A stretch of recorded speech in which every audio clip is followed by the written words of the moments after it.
Assalamualaikum warahmatullahi wabarakatuh. Perkenalkan, nama saya Vivian Sunita Nur Cahyani dengan NIM 2003102210 dari kelas 4F, Program Studi Manajemen, Fakultas Ekonomi dan Bisnis, Universitas PGRI Madiun.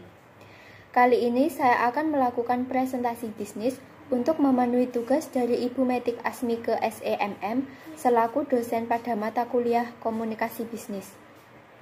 Saya Vivian Sunita Nur Cahyani selaku owner bisnis distro online shop akan menyampaikan presentasi bisnis mengenai produk yang akan kami keluarkan. Latar belakang distro online shop. Bisnis penjualan pakaian sekarang ini memang semakin berkembang terutama di Indonesia. Terbukti semakin banyaknya muncul outlet dan distro yang menjual berbagai jenis pakaian. Banyak strategi yang dilakukan seperti pendirian cabang usaha di berbagai daerah agar pelanggan semakin mudah mendapatkan pakaian yang dicari. Solusi seperti ini cenderung memerlukan biaya produksi yang sangat besar.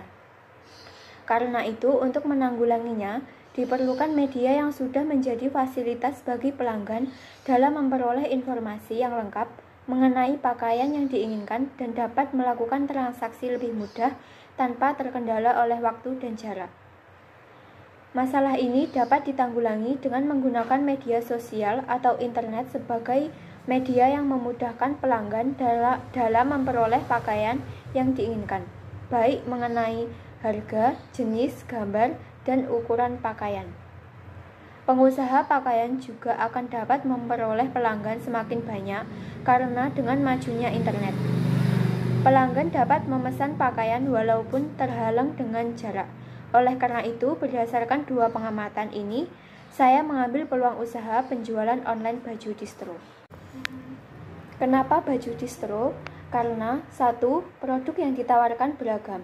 Kini sablon digital menjadi tren karena kualitasnya yang sangat bagus. Yang kedua, modal produksinya terjangkau dan peminatnya cukup tinggi. Yang ketiga, kebutuhan pakaian tetap berlangsung seiring dengan jumlah masyarakat yang bertambah. Kenapa memilih bisnis online?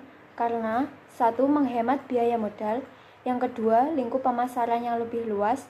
Yang ketiga, konsumen yang ditargetkan adalah pengguna media sosial, baik pria maupun wanita, dari umur 15-35 tahun di seluruh Indonesia. Kemudian jenis bahan premium untuk bisnis distro. Yang pertama, Cotton Combat 20S, 24S, 30S. Bahan kaos pertama ini adalah bahan yang paling sering digunakan oleh produsen kaos. Cotton Combat merupakan bahan kaos yang terbuat dari serat kapas murni 100%, sehingga karakter yang dimilikinya sangat halus, lembut, dingin, dan pastinya nyaman untuk dipakai.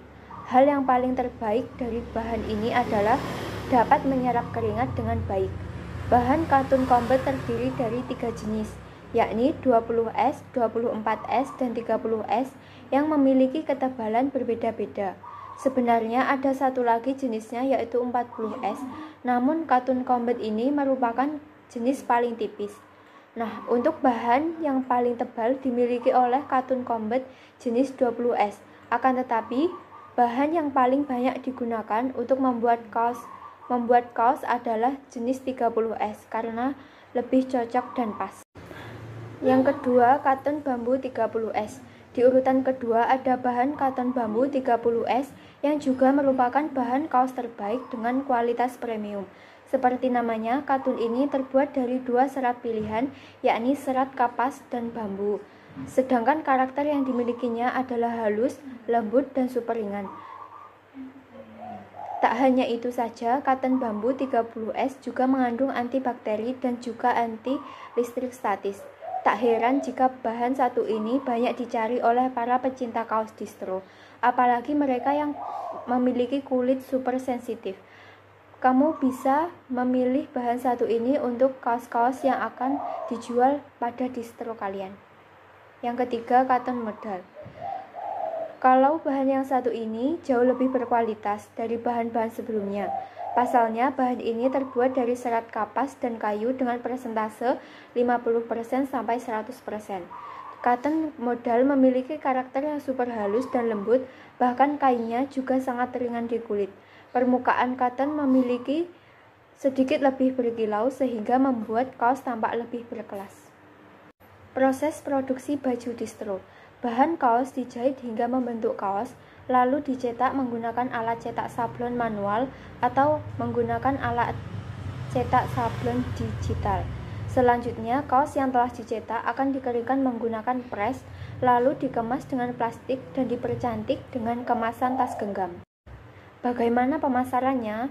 Pemasarannya menggunakan segmen pemasaran digital yang sangat potensial dengan membangun situs sebagai tempat konversi penjualan dengan menggunakan media sosial seperti Instagram, WhatsApp, Twitter, dan lain-lain.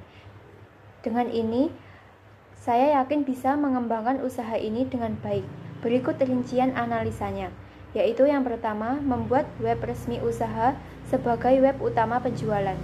Yang kedua, membuat akun Facebook untuk mempromosikan produk.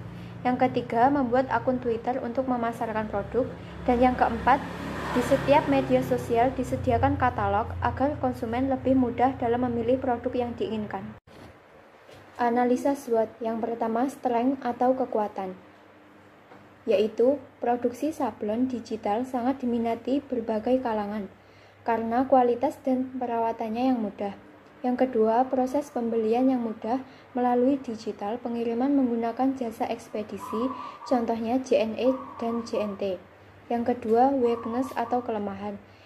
Kelemahannya yaitu yang pertama, banyak pesaing. Yang kedua, minat pembelian bisa menurun bila ada usaha yang sama. Yang ketiga, melakukan penipuan. Yang keempat, pengiriman bisa saja rusak oleh pihak ketiga, dalam hal ini jasa ekspedisi. Yang ketiga, opportunities atau kesempatan. Target pasar sangat meyakinkan kemudahan beriklan di berbagai penyedia layanan. Keuntungan yang didapat cukup besar, berkisar 45% setiap penjualan. Yang keempat, threat atau ancaman. Pesaing bisa saja berintimidasi. Yang kedua, pesaing yang memproduksi semakin banyak. Target penjualan meliputi 1. Target produk. Untuk target produk yang dihasilkan sesuai dengan permintaan pembeli. Namun, desain baju akan dikeluarkan per minggu sebanyak 80 desain. Yang kedua, target konsumen. Konsumen yang ditargetkan adalah pengguna medsos, pria dan wanita berkisar dari umur 15-35 tahun dengan rata-rata 4 penjualan per harinya. Yang ketiga, target pendapatan. Target pendapatan yang diinginkan per satuan produk sebesar Rp85.000. Demikian presentasi bisnis yang dapat saya sampaikan. Terima kasih atas perhatiannya. Mohon maaf apabila ada kesalahan kata atau ucapan. Akhir kata, wassalamualaikum warahmatullahi wabarakatuh.